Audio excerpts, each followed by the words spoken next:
आपला मोबाईल पडला वाटतंय. मी पाहुणे, तुम्ही इथंच थांबा. एक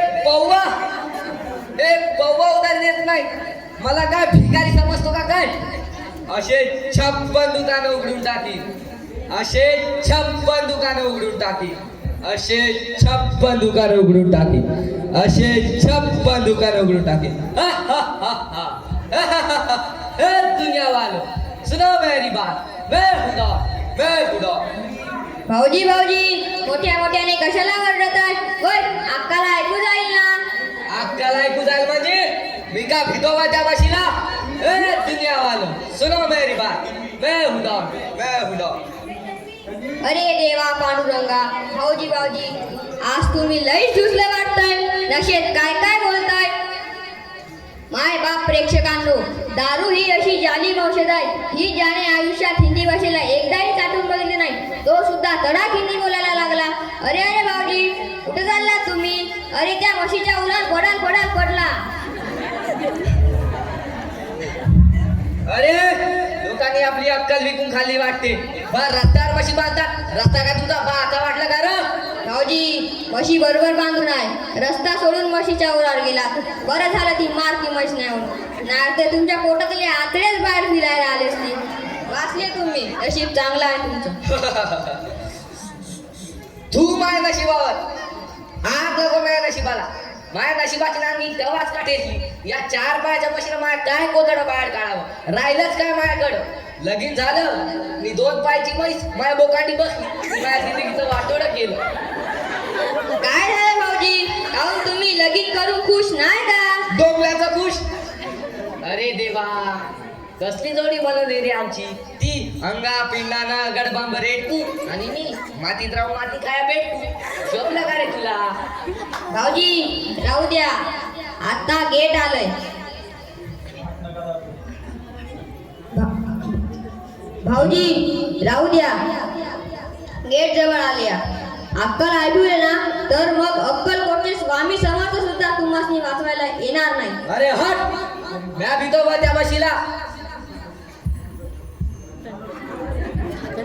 म्या मर तो दर नाही होता. आज त्या ढोलीला फोडून टाकी. उबाडवा चिरून मसाला वांग बनवून टाकी.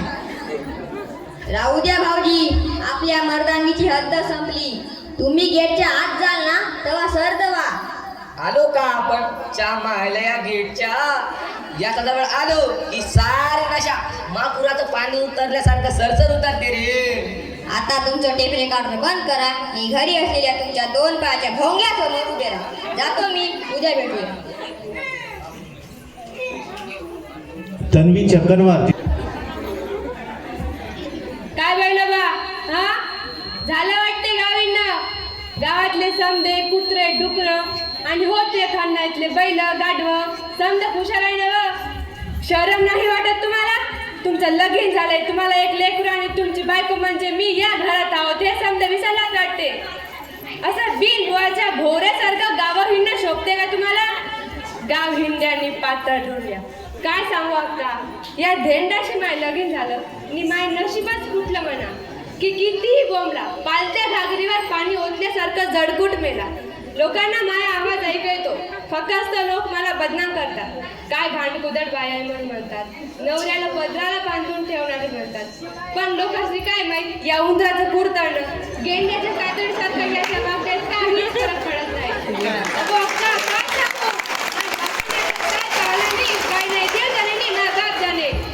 चांगले संबंध जाऊन आले मायादारी. समदे सोडून या रान डुकराशी माय लगीन लावून माय गळा कापला नवा माय घरच्यांनी. वय माया बी असंच झालं. चांगलं बोकड्याची पोरगी सरली. तिचा संबंध चालून आला पण काय नशीब माय मैसच माया नशिबात लिहून ठेवला. बिचारी सरली माझ्यासाठी लईच ही वाढून टाकावी इतका सौंदर्य. मनाला कुठेतरी मोहून टाकायची ती. आणि मैस आणि तिचा भसाडा आवाज ऐकला की मसनात जावं असं वाटतं. जा की बसणार. तुझ्यासारखा नवरा असले काय ना नसले काय. गळ्यात अडकायला हात त्याचा गिरता येत नाही आणि ओढता येत नाही. तुम्ही म्हणजे बूट नसलेला बुजगावणं. जेव्हा पावावा तेव्हा बिचारी सरली करत राहता. मी काय कमी आहे? काय तिच्यापेक्षा माहित काय कमी आहे सांगा? हो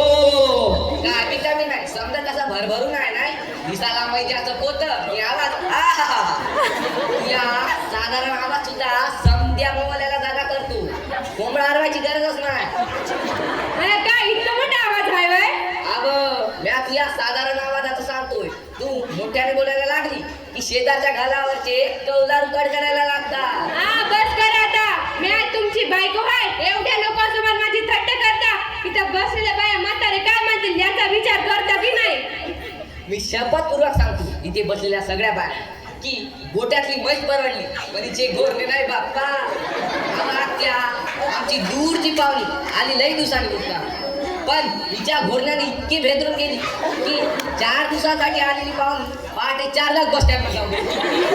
आवो बस करा आता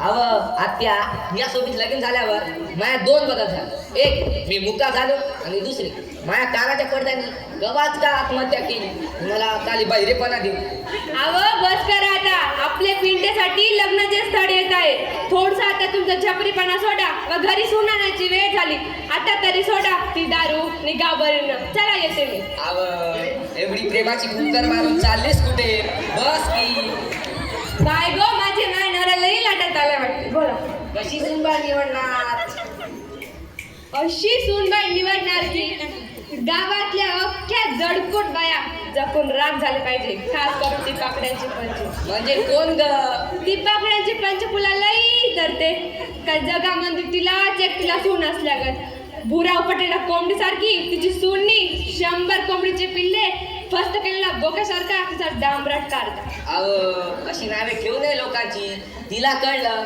तर ती भांडायला येणार नाही का येऊ दे भांडाला दाखविते मी त्या पंचीला बिना पाण्याने बिना बसल्याने तिच्या डोसक्यावर एक केस सुद्धा ठेवणार नाही आपण स्वतःहून गतकरण कशाला लावून घ्यायची आता तिची गोष्ट कशाला काढायची काय काय तिची बाजू लई उचलून धरताय ती कशी इतरांना नाव ठेवते तुम्हाला काय माहित पाण्यासाठी नळावर गेल तर कशी भांडते तुम्हाला काय माहित नळ काय तिच्या नवऱ्याने बसालाय गरम पंचायतला काय नव्हतं जाऊन जाऊन नळच्या घरासमोर बसला आणि कुठलाही बा आपलंच मोठं पण सांगत फिरते माय नवरा असा माय मुलगा असा आणि माय सून अशी म्हणून मला तिला दाखवायचं आहे आणि मला पण एक मुलगा आहे मला पण सून येणार आहे माय सोन्याला हिऱ्यासारखी बायको आणणार आहे म्हणजे तू सून कुटुंबाच्या इच्छेनुसार नाही तर त्या पंचफुलाला कमीपणा दाखवण्यासाठी आणत आहे बर अव सून म्हणजे घरची लक्ष्मी असते खूप विचार करून आणायची असते अव तुमचं टिपीर टिपीर बंद करा माझ्या सोन्याला नाव ठेवते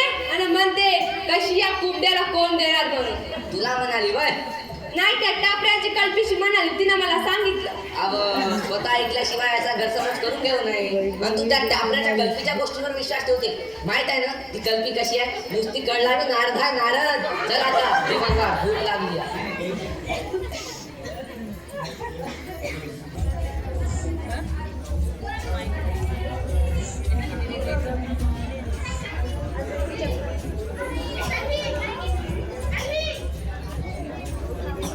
तन्वी इकडे डायस कडे गोष्ट ऐकलीस ते सत्य आहे बे काय असं काय ऐकली अगं पावसातला बेडे फुवा तसा फुगून फुगून बोलत आहेस तुला सगळं माहित आहे पण सांगायला लाजत आहे लाजाळू मी कशाला